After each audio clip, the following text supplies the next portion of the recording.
न कहीं जब अभी नियुक्ति की बात आई तो हम भी इत्मीनान से थे और मालेगांव की जनता भी इत्मीनान से थी।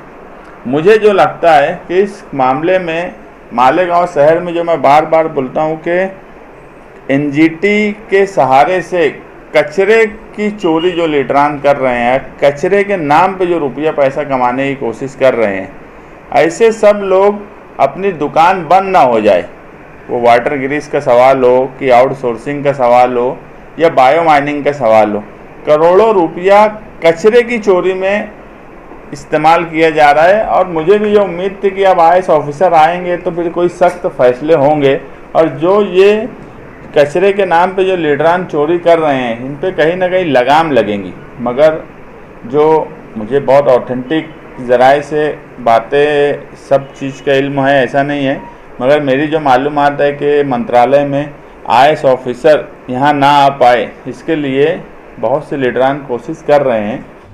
ये यूनानी राहत तेल है जो हर दर्द के लिए मुफीद है। इस तेल की खासियत ये है कि इसे उबलते हुए तेल में हाथ डालो तो हाथ नहीं जलता, जो ये साबित करता है कि ये तेल कितने फ़ायदेमंद है। जैसे गर्दन का मनका, कमर का मनका, जोड़ों की दर्द हो, घुटने का दर्द हो, हर चीज़ों के लिए नहायत ही मुफीद है।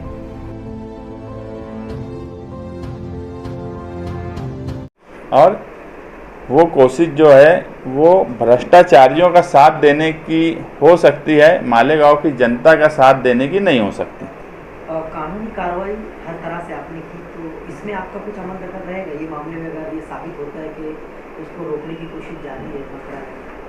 नहीं, इसमें देखो साबित होने का सवाल, ये महाराष्ट्र गवर्नमेंट का काम है कि वो किस ऑफिसर को, ये उनकी अथॉरिटी है किस ऑफिसर को कहाँ नियुक्ति देते। एक बात तो हो गई कि एक IAS ऑफिसर की नियुक्ति हुई और हमारी मालूमात में जो दैने साहब थे वो सख्त ऑफिसर में उनका शुमार होता है। अब उसको रोकने की जब मामला रोक देने की कोशिश किस तरह से की गई या रोक दिया गया क्या, तो उसके बाद ही हम आगे की कार्रवाई या आगे किस तरह से उसका लाए अमल तय किया जाए उसके बाद ही बात कर सकते हैं। अभी तक हर चीज़ हमारे सामने क्लियर नहीं हुई है, मगर ये बात तो पूरे शहर में मौजू बहस है कि IAS ऑफिसर को रोकने की कई लीडरान कोशिश कर रहे हैं।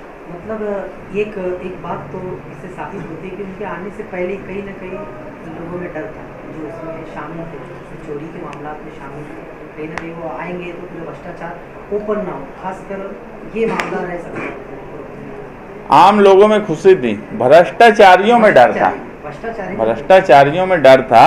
और वो बात तो एकदम बराबर है ना कि कोई सख्त ऑफिसर एक बदउनवानी करने वाले लोग क्यों कभी पसंद करेंगे। और मालेगांव शहर का हमेशा से यही दुर्भाग्य सबसे बड़ा रहा कि कभी कोई सख्त ऑफिसर या कोई ऑफिसर सख्ती करे तो उसके ताल्लुक से मालेगांव के लीडरान उनका साथ नहीं देते। और हमारा अब सीधा सा एक मतलब है कि सख्त ऑफिसर होना चाहिए, जो कि अवामी तौर पे भी सख्ती अगर करने की ज़रूरत हो, अतिक्रमण का सवाल हो, कचरे का सवाल हो, दूसरे कई मौजू शहर में ऐसे हैं, हमारे कई मौजू पेंडिंग है, जो भ्रष्टाचार कई इंक्वायरीज हमारी पेंडिंग है जो आगे नहीं बढ़ती, क्योंकि सत्ता में जो लोग बैठे हैं वो चैंपियन चोर हैं और चैंपियन चोरों के पास हर तरीक़ा की हिकमत होती है कि वो कैसे क्या इंक्वायरी रोक दें। और हमारी मजबूरी ये है कि कोई सख्त ऑफिसर नहीं आता। अगर सख्त ऑफिसर आए तो दूध का दूध और पानी का पानी मालेगांव की जनता के सामने हो जाएगा। मालेगांव शहर में मतलब इन बातों को भी बहुत ज़्यादा उछाला जा रहा है कि बड़े चेहरे इन्वॉल्व हैं। अब छोटे लोग का तो काम नहीं है, छोटे लोग तो रोक भी नहीं सकते, बड़े चेहरे इन्वॉल्व होंगे जब भी कोई चीज़ रुकेंगी। तुम्हारे मेरे ऐसे का तो काम नहीं है। कुछ बातें पूरे शहर भर में हो रही है कि आने वाले IAS लेवल के अधिकारी को कहीं ना कहीं मालेगांव शहर के कुछ लीडर आयुक्त पद लेने से रोक रहे हैं, मतलब यहाँ आने से रोक रहे हैं। नहीं, ऐसा है कि 2-3 रोज़ पहले IAS आयुक्त की नियुक्ति हुई, ऐसा मंत्रालय से लेटर आया। उसके बाद से मालेगांव की जनता और जो भी लोग हैं, ये बहुत पहले से एक मांग है मालेगांव शहर की कि एक सख्त ऑफिसर IAS ऑफिसर आना चाहिए, क्योंकि मालेगांव शहर के जो हालात हैं, अतिक्रमण से लेके दूसरे कई मामलात और करप्शन खास तौर से, ऐसे वक्त में जनता ये चाहती है कि यार कोई सख्त ऑफिसर आए, मगर और लीडरान भी बार बार हर जगह ये बोलते हैं कि आईएएस ऑफिसर चाहिए, सख्त ऑफिसर चाहिए, मगर जब ऑफिसर के आने की बात होती है तो उसके रोकने की कोशिश भी की जाने लगती है। हम ये नहीं बोलते कि आज जो आयुक्त हैं भालचंद गोसावी साहब, इनको अभी वक्त 3 महीने का ही हुआ, इनके ताल्लुक से कामकाज और उसमें उनकी मां का देहांत होना, तो उनके कामकाज को हम पूरी तरह अभी देख नहीं पाए। हम उनके विरोधी नहीं हैं, मगर आईएएस ऑफिसर होना चाहिए, ये डिमांड सबसे पहले हमारी रही है।